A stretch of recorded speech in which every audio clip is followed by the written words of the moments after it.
please subscribe and don't forget to press the bell icon to get notified whenever we upload a new video. क्या ममता बनर्जी से दूरी पूर्वोत्तर के 3 राज्यों के चुनाव में कांग्रेस को महंगी पड़ी? क्या राहुल गांधी ममता बनर्जी के प्रस्ताव को मान जाते तो तीनों राज्यों के नतीजे कांग्रेस के पक्ष में होते? राहुल गांधी ने पूर्वोत्तर में ममता बनर्जी से प्रचार क्यों नहीं करवाया? मुद्दा गर्म है क्योंकि पूर्वोत्तर के तीनों राज्यों के नतीजे आने के बाद ममता बनर्जी ने राहुल गांधी पर हमला तो बोला ही। पश्चिम बंगाल की मुख्यमंत्री ममता बनर्जी ने कहा कि त्रिपुरा के लोग उन्हें बेहद प्यार करते हैं। ऐसे में अगर राहुल गांधी उनकी त्रिपुरा में 3 से 4 रैलियां करवाते तो वहां का नतीजा कुछ और ही होता। 5% ভোটের ডিফারেন্সটা হয়েছে। কংগ্রেসের ব্যর্থতা আছে, সিপিএম এর আত্মসমর্পণ আছে। যদি বলেন কংগ্রেসের ব্যর্থতা কি আছে, ত্রিপুরায় 87 সালে আমিও পরিবর্তন করিয়েছিলাম। এটা নয় যে হয়নি কখনো জীবনে, তা নয়। That is wrong impression. Mamata Banerjee ने उत्तर पूर्व में बीजेपी की जीत पर तंज कसते हुए कहा कि पैसे के सोर्स और केंद्रीय फोर्स ने पूरा काम किया। साथ ही ममता ने ईवीएम पर भी सवाल उठाए। ममता ने आरोप लगाए कि बीजेपी वाले बाहर से हजारों लोग ले गए और सीपीएम ने बीजेपी के सामने आत्मसमर्पण कर दिया। ईवीएम মেশিন নিয়ে অনেক কীর্তি হয়েছে এবং পুরো বাইরের হাজার হাজার লোক নিয়ে গিয়ে পুরো সেন্ট্রাল ফোর্সকে দিয়ে অনেক কিছু করিয়েছে। কিন্তু সিপিএম কেন প্রতিবাদ করলো না, এটা আমার জানার দরকার। সিপিএম বিজেপির কাছে টোটালি আত্মসমর্পণ করেছিল। और इस वक्त हमारे साथ बीजेपी नेता राहुल सिन्हा फोन लाइन पर मौजूद है, उनसे बातचीत करते हैं। राहुल जी, ममता का ये बयान आया है कि त्रिपुरा के लोग हमें चाहते हैं और धनबल का प्रयोग किया गया है, इसलिए जीत मिली है। देखिए, जिन्होंने त्रिपुरा में कुल 24 सीट लड़ाई किया, 7,000 से कम वोट मिला और उन्होंने अभी रो रहा है सीपीएम का दुख में। 34 साल का जो सीपीएम का पाप को समाप्त करके उन्होंने बंगाल का गद्दी पे बैठा, वही तृणमूल का आज क्या दशा हुआ। ममता बनर्जी, सीपीएम हार गया, इसीलिए सीपीएम से भी ज्यादा रो रहा है। कारण वो समझ रहा है जो ये तो पहला धक्का है त्रिपुरा, इसके बाद बंगाल का बारी आएगा और इसीलिए डर का मारे ममता बनर्जी ज्यादा चिल्ला रहे सीपीएम से, कांग्रेस से, सबसे ज्यादा। बिल्कुल राहुल जी, आप बता रहे हैं कि डर की वजह से ऐसा बयान दिया जा रहा है, लेकिन जब से नतीजे आए हैं, चाहे हम लेफ्ट की बात करें या तमाम दलों की बात करें, ये आरोप बीजेपी पर लगाए जा रहे हैं। देखिए, आरोप तो लगाना आसान है। जब इन लोग जीतता है तब इन लोगों ने जश्न मनाते हैं, तब कोई ईवीएम किसी को उनको दिमाग में नहीं आता। राजस्थान में अपना गवर्नमेंट है, हाल ही में जो उपचुनाव है उसमें हम लोग हार गया। ममता जी कितना चिल्लाया, तब उसमें ईवीएम का गड़बड़ी नहीं था। तो इसलिए जब वो हार जाते हैं तब ईवीएम का गड़बड़ी आ जाता है, जब वो जीतते हैं तब ईवीएम का गड़बड़ी नहीं होता है।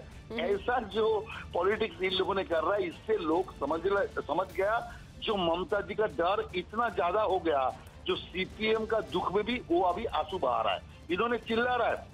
नहीं, वो ये भी कह रही है कि सीपीएम ने तो आत्मसमर्पण कर लिया। एक मिनट, राहुल गांधी को मैंने कहा था अब सीपीएम का साथ मिल के लड़ो। क्यों ऐसा बोल रहा है?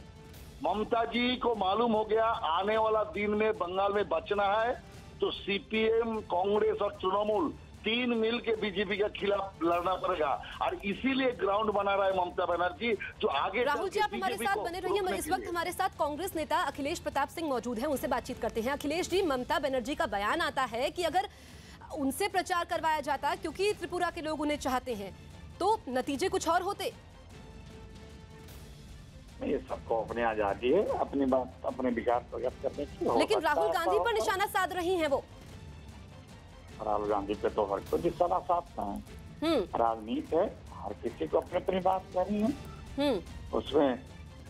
उसमें जो माननीय प्रधानमंत्री जी आज देश के इतने बड़े नेता हैं, इतना राज्य जीत गए हैं, तुरंत बोलने लगते हैं, लेकिन देश जिसको सुनना चाहता है उससे कभी नहीं मुंह खोलते हैं।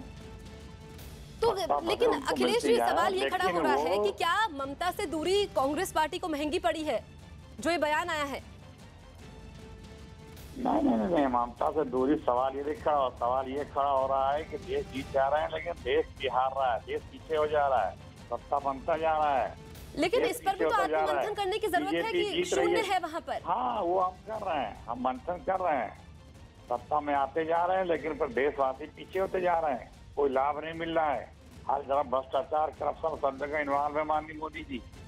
नहीं आप ठीक है, हम बीजेपी की बात नहीं कर रहे हैं यहाँ पर। अभी हम मुद्दे की बात करते हैं। ममता बनर्जी ने ये कहा है कि राहुल गांधी ने मेरा प्रस्ताव नहीं माना, इस पर आप क्या कहेंगे?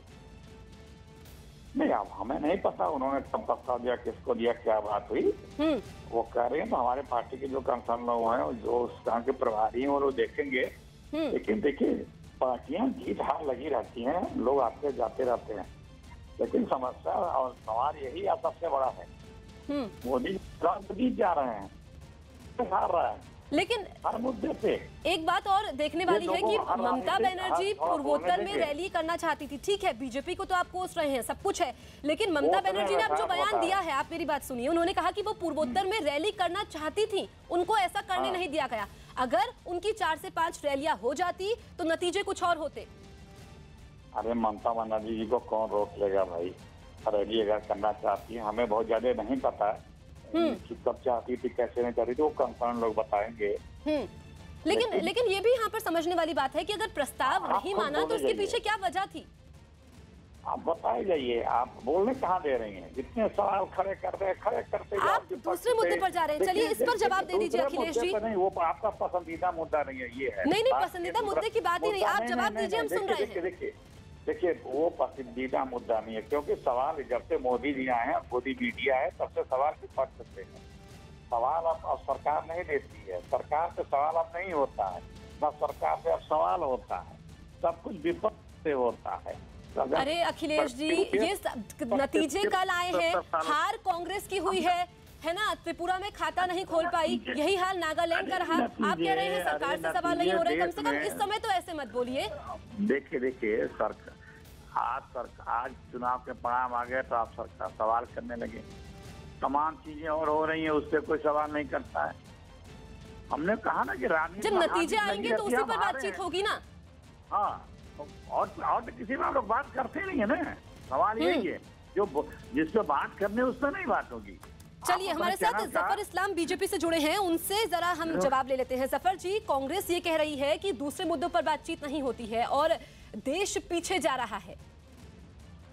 देखिए, कांग्रेस के पास कोई मुद्दा नहीं है, देश तो बहुत आगे जा रहा है। आज अगर इनको पता हो अखिलेश प्रताप सिंह को कि दुनिया का जो पूरा जो जीडीपी ग्रोथ पूरे वर्ल्ड का है, उसका 21% भारत कंट्रीब्यूट कर रहा है, ऐसा हिस्ट्री में कभी नहीं हुआ है। तो अखिलेश प्रताप सिंह जी को जानना चाहिए कि देश तो बहुत आगे बढ़ रहा है। हाँ, राहुल गांधी जी का कद छोटा होता जा रहा है, बहुत कद छोटा होता रहा है। 17 इलेक्शन जब से बने हैं, वो वाइस प्रेसिडेंट, उसका प्रेसिडेंट, और 17 इलेक्शन बैक टू बैक हारे हैं। फिर भी वो क्या वजह है कि कांग्रेस उनको बार बार वो उनका एलिवेशन करती है पद में, लेकिन कद में छोटे होते जा रहे हैं। अखिलेश जी, जवाब दीजिए, कल यही बात प्रधानमंत्री मोदी ने भी कही थी, कद छोटा हो रहा है, पद बढ़ता जा रहा है इनका। हाँ, सुनिए, वो कहने भी प्रधानमंत्री, अंग्रेज भी एक आते थे और उनको अंग्रेजों को हम इंग्लैंड की चौखट पे पहुंचा दिए। जब अंग्रेजों के जो मित्रता करने वाले लोग हैं आज सत्ता में बैठे, हम राजनीति करते हैं, हम चुनाव में हार जीत बहुत देखे हैं, लेकिन हम जीतने के लिए समझौते नहीं करते, अपने नीतियां, अपने वसूल नहीं त्यागते। जिसको आतंकवादी बताते थे, उसके साथ कश्मीर में सरकारें बनाते हैं। हम सांप्रदायिकता और कट्टरता और हिंसा का मुद्दा छेड़ करके भोली भाली हमारी भावनात्मक प्रधान देश की जनता से भावनात्मक रूप से वोट नहीं लेते। हम मूल्यों कार्यक्रमों पे वोट मांगते हैं। कभी इन्होंने कहा मैंने 15 लाख दे दिया, भाइयों बहनों बताओ मैंने 15 लाख दे दिया ना, मुझे वोट क्यों देते हो? मेरे मित्रों, मैंने 2 नौकरियां दे दी, मुझे वोट क्यों नहीं देते हो? कभी कहा इन्होंने? कभी इन्होंने कहा कि देखो मैं किसानों तुमको मैं 2.5 गुना दे रहा हूँ, मुझे वोट दे दो।